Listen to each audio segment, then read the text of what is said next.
Continuing with our resurrection work on the 1982 KZ750, we are going to pop the valve covers and take a look at valve clearance, lash as it's called, see if we're in spec, out of spec. We're anticipating probably running into some out of spec valves on a 40-year-old bike and moving to a valve adjustment, but I'm going to break that into two different videos. So today's video will be just a check on valve lash. To get started here, we are going to pull the spark plugs from all four cylinders. And this bike has already been cleaned up with compressed air and a shop vac on some earlier work. We were doing some bore scoping, some compression testing. So we're nice and clean and ready to pull plugs. Always make sure you're nice and clean before you pull plugs, of course, and I do. And then we're also going to pull the air suction valves off the top of the valve cover, and that'll be our first step. With those items removed, we will have 20 machine screws here, bolts to remove from the valve cover itself. And then the valve cover will work its way up and out because we've already removed the coils in an earlier step. So I'll come back with the valve cover off.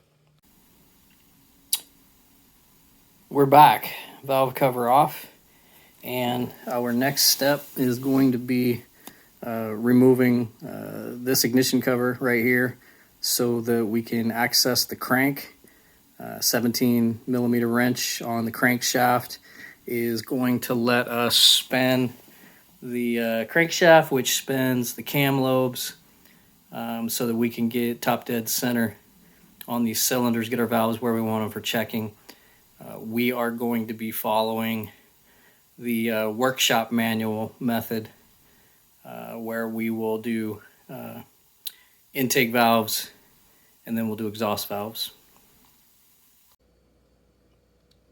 Okay, so here we have the T mark for 1 and 4 lined up with the indicator, and that is going to give us access to get in here and get a feeler under intakes 2 and 4. Lighting in here is going to make it awfully difficult for me to try to pick up the feeler gauge sizes on video, so you guys may see this or not see this, but we're basically working with 0.08 millimeter through 0.18 millimeters, so that's 3/1000ths through 7/1000ths.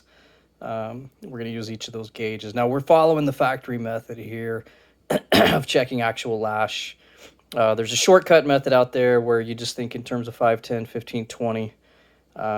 That's a separate thing. You can Google and read about it on the KZ. I don't do that. I go for actual lash measurement. I see some guys break their feeler gauges apart and split out the gauges that they need for whatever they're working on. I guess they feel like that's faster. I throw these tie wraps around, so I work out whatever gauges I need and then just tie wrap, and then what I can do is just flick like this, right? And I've got my gauge that I want to test with, and all my others are right here ready to fan out, but nothing gets confused with the stack because of the tie wrap. So that's how I do it. Okay, so here we are on number 2 intake, and we got 0.004, 0.1 millimeter, and we got that nice snug feel. That's going to be the one right there. So 0.1 on number 2. Okay, same timing mark, cam, same position, gives us access to number 4 intake. Come in here, try a 1-3, no go. Try our 0.1, and that's the sweet spot. So we're 0.1 again here on 4 intake. All right, we've come in and advanced the crank, and now we are sitting on the T mark for the other set of cylinders. Okay, that last advance brings up exhaust for us on 1 and 3. So we're going to try to get in here with a 0.13. We're stopped. And pull back here. We're going to try to go in with a 0.1.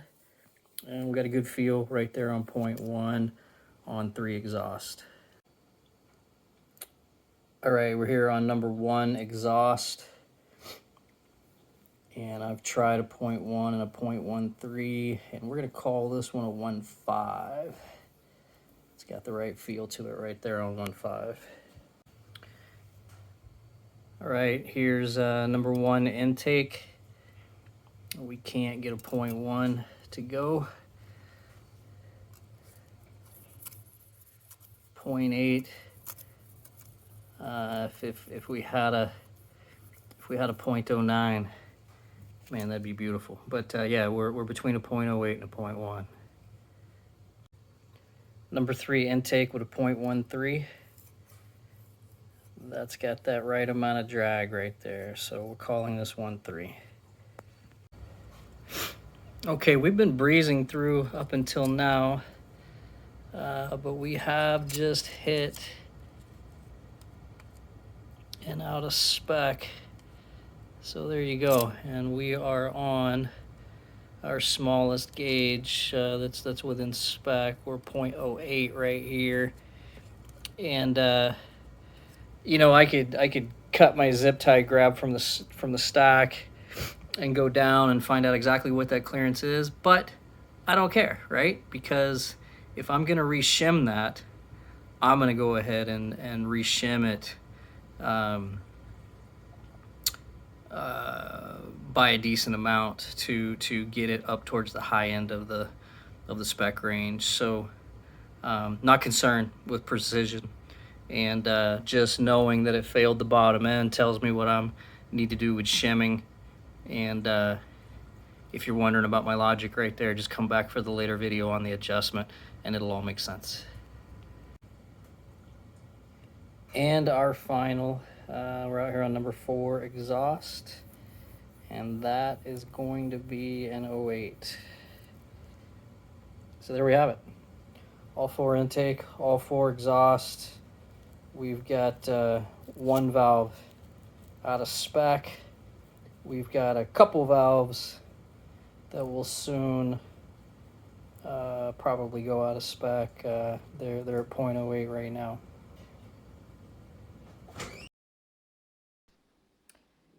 Here we've compiled our results and compared them to specifications, looking at the changes we want to make.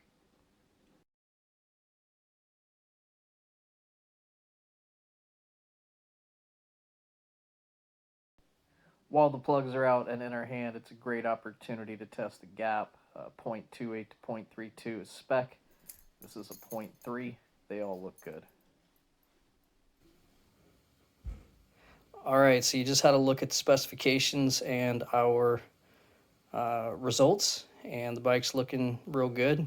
1 valve slightly out of spec, nothing horrible, and a couple valves on the tight side that, as long as we're in there adjusting some shim under bucket, you know, we'll probably take care of those tight ones as well. But as you see in the results, it looks really good. You know, there's no severe issues anywhere in the valve train, which supports what we've seen so far in the bike, which is she's very much road ready.